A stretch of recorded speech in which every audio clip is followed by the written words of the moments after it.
What's up, everyone? So today we're diving into the topic of what is the one test you can do to understand how athletic you are. So the best test to assess your athleticism. Now, this is a very difficult question because you're asking me to basically narrow down athleticism, which is a wide-ranging topic, into one single assessment. And I'll talk about a couple of assessments, but specifically which one is my favorite based on the kind of criteria I give you. Before we dive into it, always big thank you for tuning in. Feel free to like the video, comment, subscribe, and hit that notification bell. It's really helping this page grow, so I appreciate it. So when it comes to athleticism, in order to define the best test, how do I know if I'm getting more athletic? We have to understand what your goals are for athleticism in the first place, and then talk about what athleticism actually means. So we're going to stick with the lower body for this case. Now, you might argue, well, I want to understand my upper body, and so, okay, that's fine. That's not what this is for, because we're going for the most general test to assess athleticism. Now, my guess is what comes to mind for most people is something like the 40-yard dash. Now, while I think assessing and measuring your top velocity in sprinting is a very good means and method to understand how athletic you are, it's just a difficult task to do. Running a 40-yard dash, people have gotten hurt doing it, first and foremost. Secondly, it takes a lot of skill. And thirdly, it takes a lot out of you.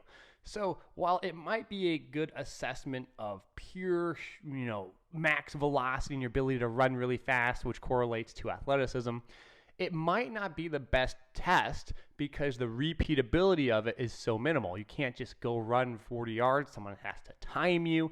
You have to get ready for it. Maybe the actual equipment, as in the shoes you might want to wear, or the ground you're running on, the surfaces, play a big role. So while that's a great test, I'm going to take a pass on it. Another test people say is, well, what if we do a 3-cone drill, so lateral change of direction?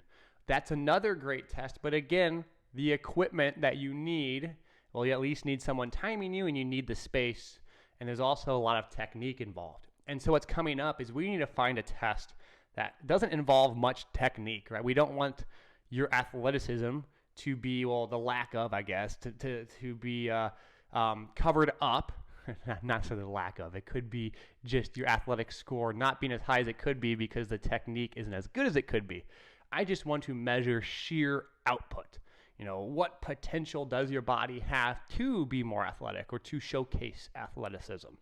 And so things like change of direction drills are great options, but again, they might be lacking.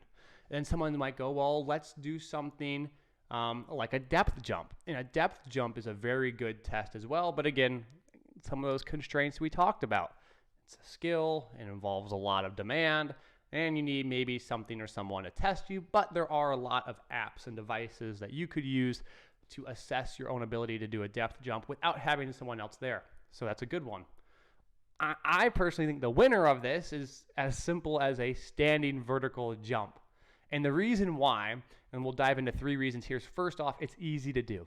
Basically, everyone's done a vertical jump before. There's not a ton of skill involved. Yes, there's some, but not a ton. And it's something that you can do basically multiple times a week, if not daily. Why? Because you don't need lots of space. It's not like a sprint, which requires lots and lots of steps. It's a single output, one jump. And you can control the landing, right? You can just take your time to land as comfortable as you can on like a sprint where you have a big deceleration period all the way down the track. So I would say it's a little bit more repeatable. Number 2, again, as I mentioned earlier, there's not much skill involved. You just got to jump really high. And number 3 would be it's assessing your relative, what we would call almost power-ish would be a rough estimation, but relative in the Russian terms of sports science, it'd be something like speed strength, but basically the ability to move your own body. And I like this because when we assess athleticism, we have to move our body. And our ability to jump high vertically is an indication of how much power and how much strength our legs have, but also how fast they can develop the power and how fast they can develop that strength relative to our own body weight. Because if we just picked an exercise like a squat and said, how much weight can you lift? Well, that doesn't take into consideration your body weight, nor does it take into consideration a speed at which you might actually move in sport. So that's why we get down to the vertical jump.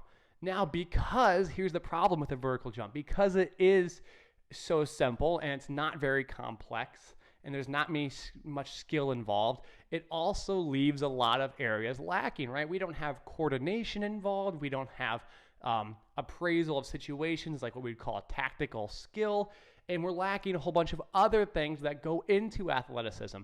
So while it might be the single best test to encompass general lower body, quote unquote, athleticism, just because it's the best single test to capture the most information doesn't mean it gives you the most information compared to doing multiple tests.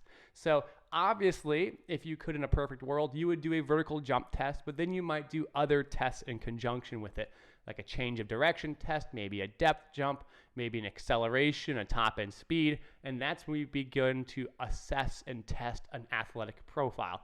But the question was, what's the one test that might give you the best information?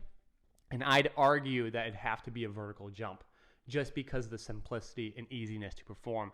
But again, please remember, just because it's the best single test doesn't mean it's better than multiple tests combined.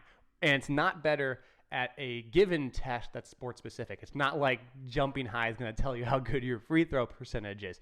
So it's a very general test, but a good test nonetheless. So I appreciate you guys listening. I hope you enjoy. If you have any comments or questions, please let me know down below.